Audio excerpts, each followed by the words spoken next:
Nós estamos estudando o Salmo 68, nós vamos estudar a partir do versículo 11. Nós estamos estudando sobre um sistema de guerra. Toda guerra tem um sistema, um conjunto de estratégias, e as guerras que Deus peleja na palavra dele, elas também têm um sistema, elas têm uma organização. Não é guerra por guerrear, não é guerra para matar simplesmente. As guerras de Deus sempre têm um objetivo muito bem estabelecidos. E uma dessas organizações, Deus sempre destrói os inimigos para dar alegria para o povo de Deus. Então não adiantaria Deus destruir os inimigos e o povo de Deus ficar meio num conflito, né? Nós vamos habitar uma terra, mas olha quanta gente que a gente matou. Então eles iam ficar num conflito de sentimento, e Deus não queria isso. Inclusive quando eles poupavam algumas pessoas, ou algum povo que Deus mandava exterminar, Deus não gostava disso. A alegria completa do povo era obedecerem completamente ao Senhor. Então esse era um sistema, era uma organização de Deus: destruir os inimigos para que houvesse paz. Provérbios repete esse princípio. Quando se levanta um justo, todo o povo se alegra, né? Mas quando se levanta um ímpio, a cidade geme, as pessoas ficam tristes com isso. Então o nosso Deus, ele dava alegria para o povo de Israel através do extermínio, através da destruição, do desbaratamento. Essa palavra aqui é interessante, né? Desbaratamento. E por muito tempo eu achava que tinha a ver com barata mesmo, porque algumas pessoas, boas pessoas, comentaristas, falavam. Quando a etimologia da palavra nos engana. Desbaratar, ela tem outra origem. Ela tem a origem de depreciar, destruir, derrubar. Você não sabe o estrago que uma barata faz perto de uma mulher? Eu já vi os homens também com medo de perereca que... o Ronaldo leu um texto que apareceu a palavra desbaratou, né? E tem várias referências, umas 5 ou mais até na palavra de Deus falando dessa palavra. Mas ela tem esse sentido de destruir, espalhar também, no sentido. Deus espalha os inimigos, Deus destrói, Deus desarraiga e tira, né, com a raiz aquele povo daquele lugar para que o povo dele entre.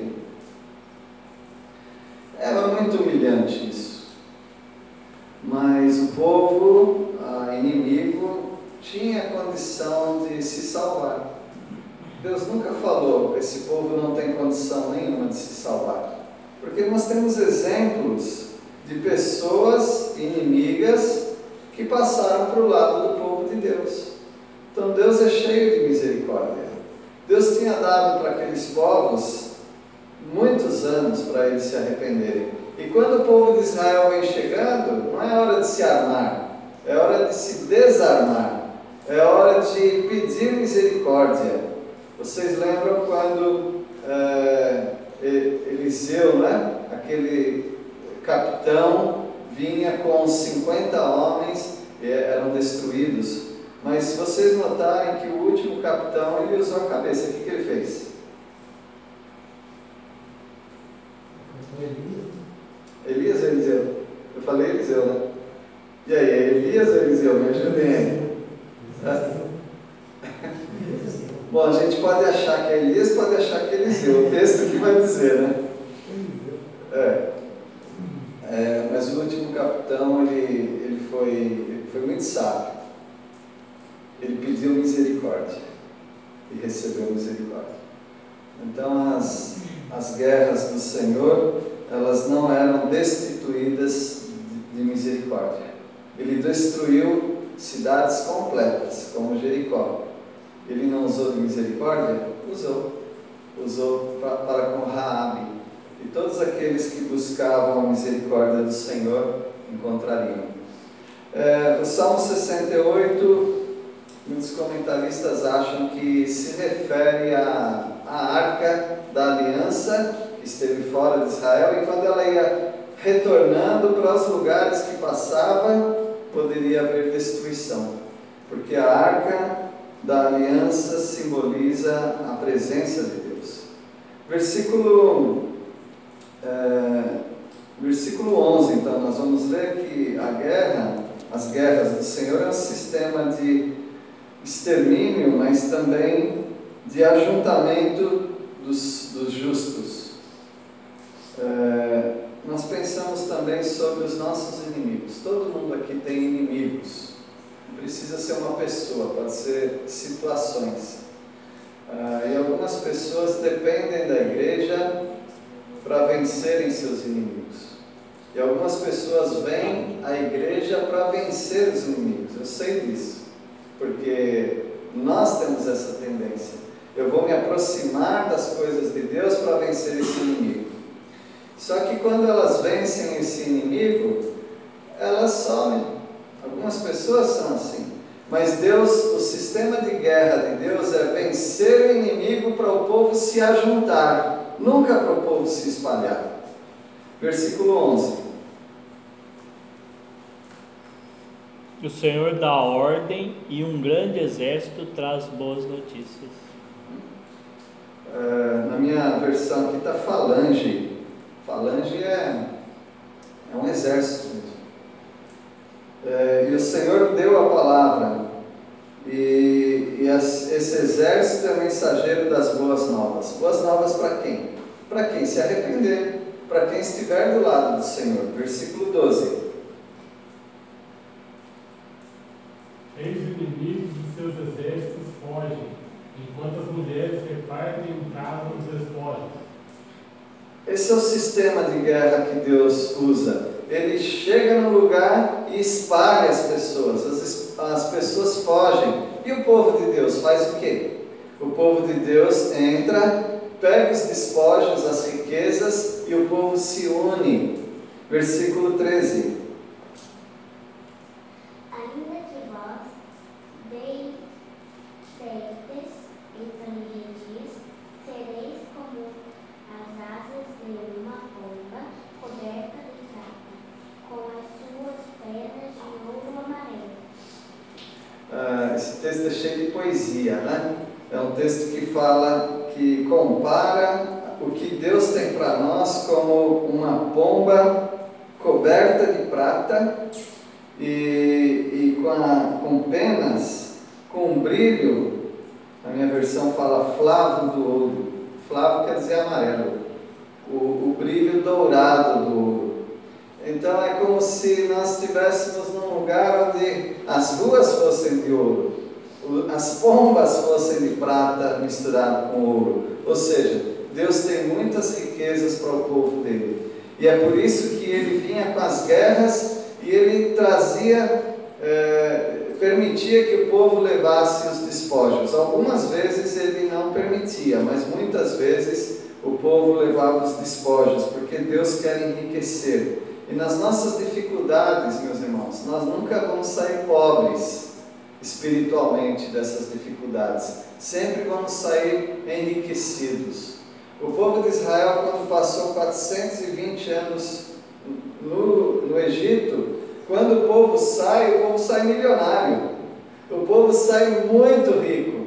Era o salário atrasado de 420 anos para aquele povo. E é assim que Deus quer fazer também na sua vida. Nas dificuldades que você vai vencer, você vai sair enriquecido.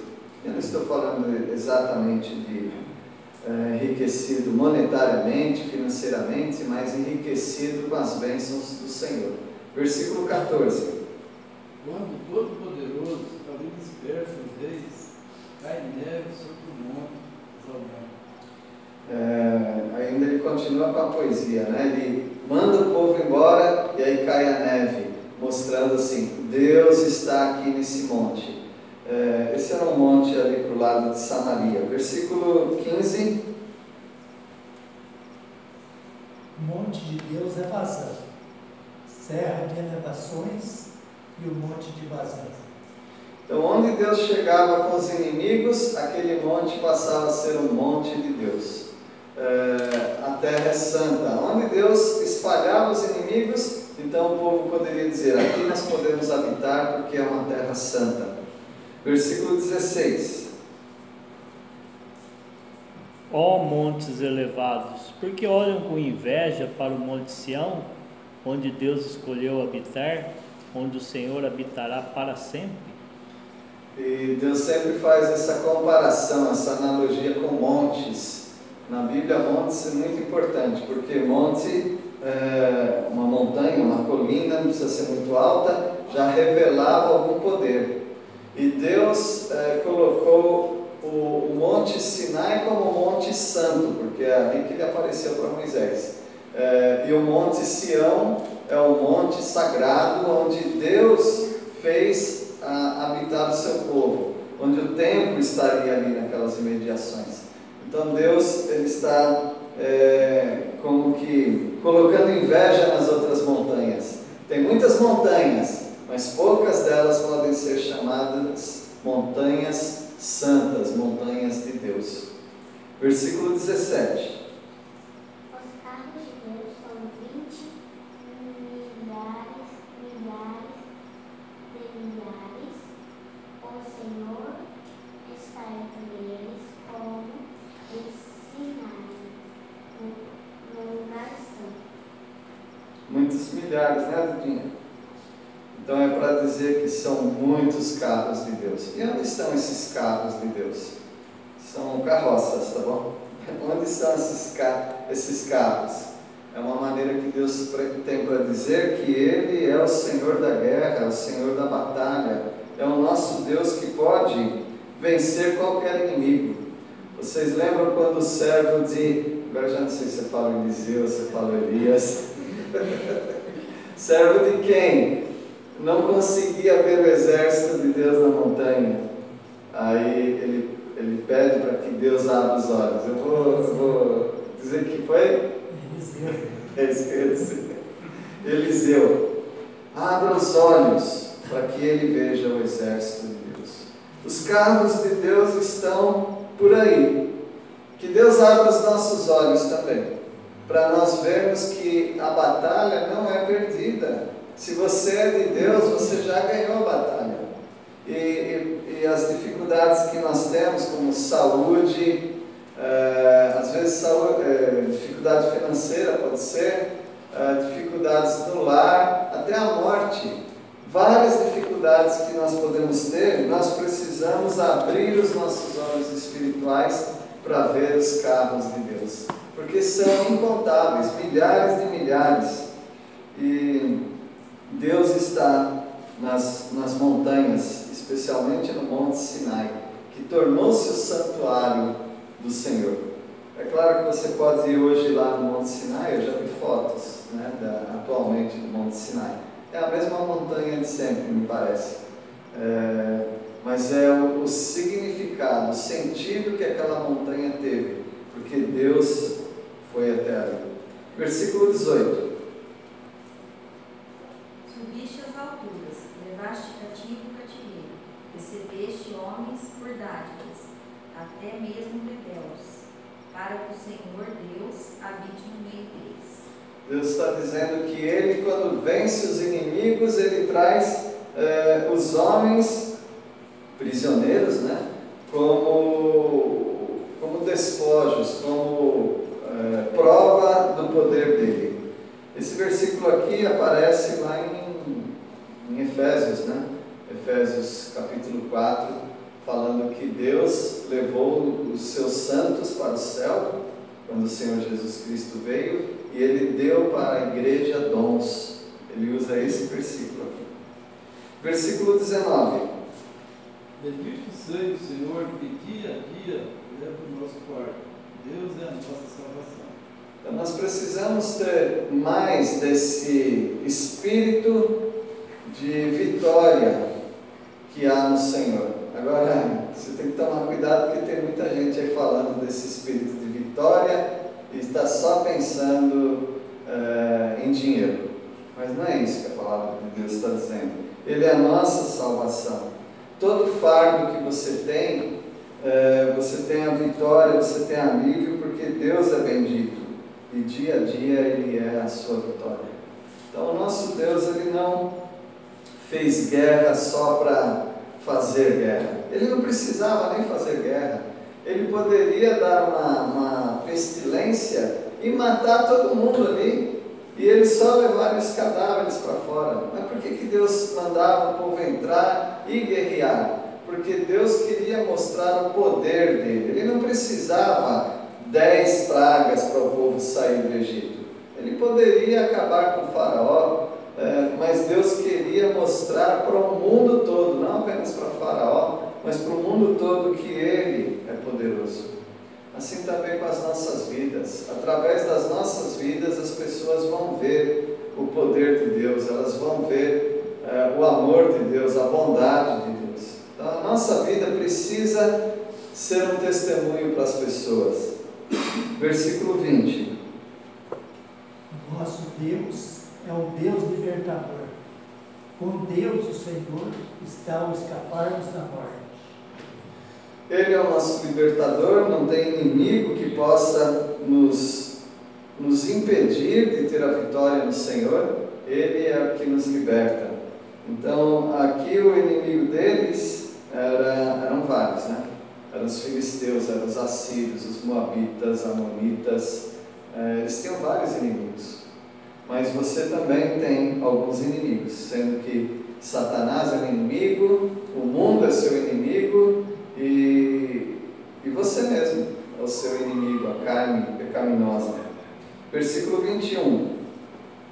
Deus esmagará a cabeça dos seus inimigos, esmagará o crânio dos que insistem em pecar. São palavras pesadas, né? Como nós falamos no outro estudo, se você tiver muito escrúpulo, fica muito sensível com esse negócio de guerra e acha que não deveria usar esses termos tão pesados, você está perdendo grande parte do Velho Testamento. Porque o Velho Testamento tem palavras muito pesadas, de esmagar os inimigos, derrotá-los. O Salmo 1, que é um salmo que parece que é tão leve, se você perceber, ele tem palavras muito pesadas. No Salmo 1, ele diz que os ímpios são como a palha que o vento espalha. Então, se você pensar na palha e o vento levar, é bonitinho, mas ele não está falando de palha propriamente. Ele está falando que ele tem que tirar da terra a impureza, matar as pessoas impuras, para que o povo de Deus santificado herde a terra. É assim que o nosso Deus vai fazer. Ele vai purificar essa terra. Nós vamos perdendo um pouco disso porque nós não temos mais essa linguagem, né? E cada vez que pensamos nessa linguagem de guerra, de mortandade, nós pensamos, isso não combina com o crente. Mas não é você que tem que destruir ninguém, é Deus, e Deus vai fazer isso. Aliás, Deus está fazendo diariamente isso. Ele está destruindo incrédulos diariamente. Cada pessoa que morre nesse mundo, cada velório de um incrédulo é a mão pesada de Deus levando essa pessoa para a condenação eterna. É que você não está vendo o que acontece com ela depois do velório dela, ou até enquanto está tendo velório. Isso nos enche de temor diante de Deus, porque o nosso Deus continua sendo o Deus vingador. Não existe Deus do Velho Testamento e do Novo Testamento, é o mesmo Deus. E esse Deus, Ele quer que as pessoas se arrependam, mas Ele está ainda dizendo, a mim pertence a vingança, e Ele está se vingando dos incrédulos. Eles que não estão prestando atenção nisso. Mas não é de se admirar, porque nem os crentes estão prestando atenção nisso. Eu já ouvi crentes dizerem, quando o incrédulo morre, ele descansou, né? Que compreensão que você tem do Evangelho quando você fala isso? Mas eu vou falar o quê? Não fala. Não fala, você não deve falar aquilo que você sabe que não é verdade. Um incrédulo morrendo nesse mundo, ele não descansou. Ele vai ter tormento dia e noite pelos séculos sem fim. Linguagens fortes, né? Essas são a linguagem da palavra de Deus. Versículo 22. O Senhor diz: de Bazã farei descer meus inimigos, das profundezas do mar os farei subir. Quando Deus quer se vingar dos seus inimigos, Ele vai trazer os inimigos da onde eles estiverem. Bazã é o outro lado do Jordão, Ele traz os inimigos dali, se precisar Ele traz das profundezas do mar, mas Ele traz sempre os inimigos para se vingar deles. Como é que Deus traz os inimigos das profundezas do mar? Dê uma olhada em Apocalipse 21, ou 20, né?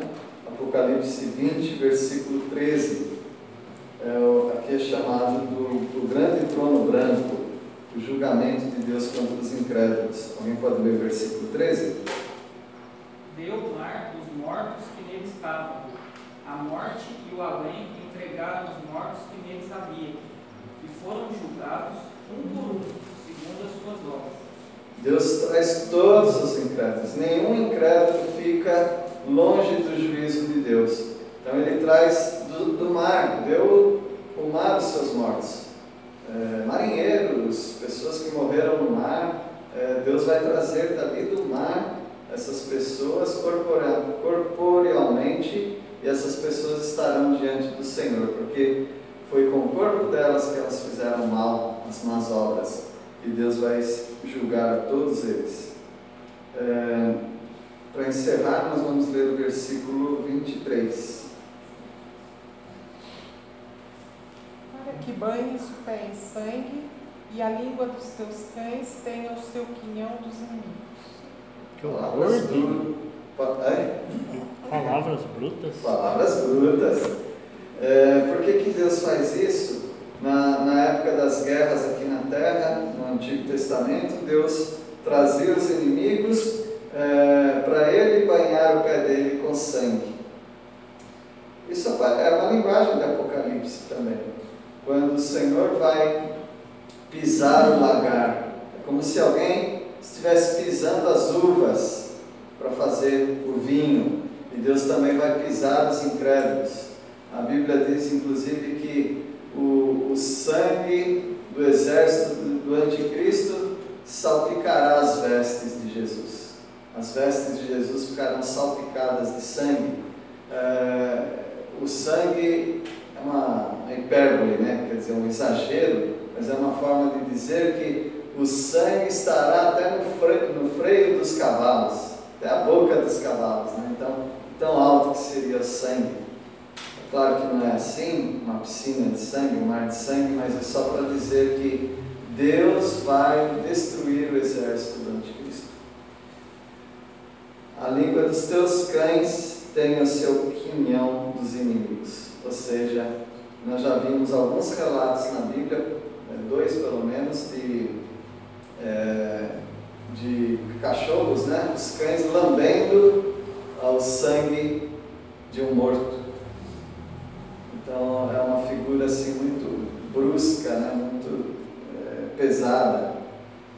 Mas se você não vir Deus como o justo juiz, o vingador de toda a terra, mais da metade da Bíblia, muito mais do que a metade da Bíblia, não faz sentido nenhum para você. Deus vai se vingar dos incrédulos. Parece uma mensagem de maluco, né? Nesses filmes eles colocam os pregadores do Apocalipse como doidos, já viu, né? É um mendigo todo sujo, esfarrapado e falando na rua com uma placa dizendo que é o fim do mundo. É uma figura caricata. E é assim que o mundo quer que todos pensem a respeito dos pregadores do juízo de Deus. Eles querem que pensem, vocês são loucos.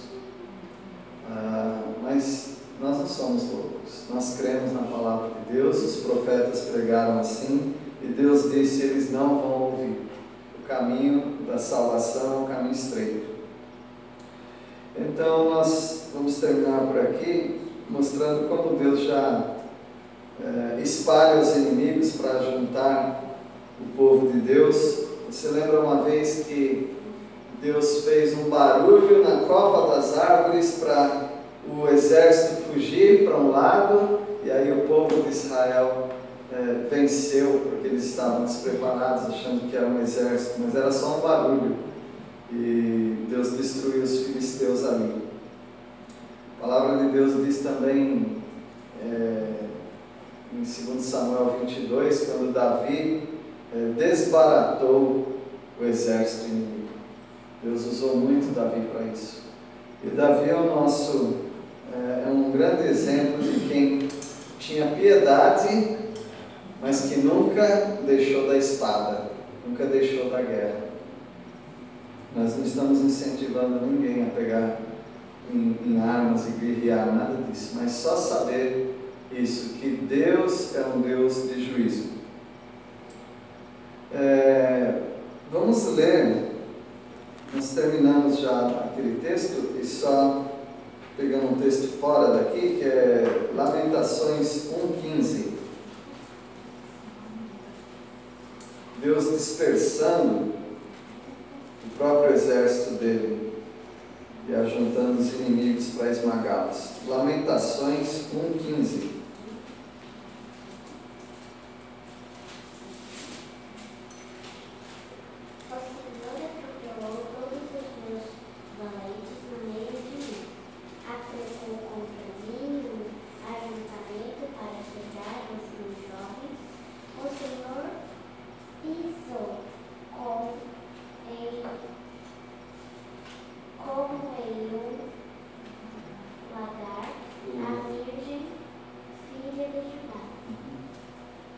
Então Deus pisando os inimigos aí como uvas. Por que Deus deixa esses textos na palavra dele? Para nós estudarmos, para nós pensarmos neles, e para nós sabermos que o nosso Deus continua sendo o Deus que julga, vai julgar. Ele está julgando diariamente, você não está vendo, mas Ele está lançando pessoas diariamente no inferno. Nós precisamos pregar a palavra do Senhor com amor, porque nós não temos, assim como Deus não tem prazer na morte do perverso, mas que ele se arrependa. Para ser salvo. Ser salvo do quê? Nós precisamos lembrar, salvo de uma coisa muito terrível. A mão de Deus é muito pesada. E precisamos lembrar os incrédulos a respeito disso. Deus abençoe os irmãos, vamos orar?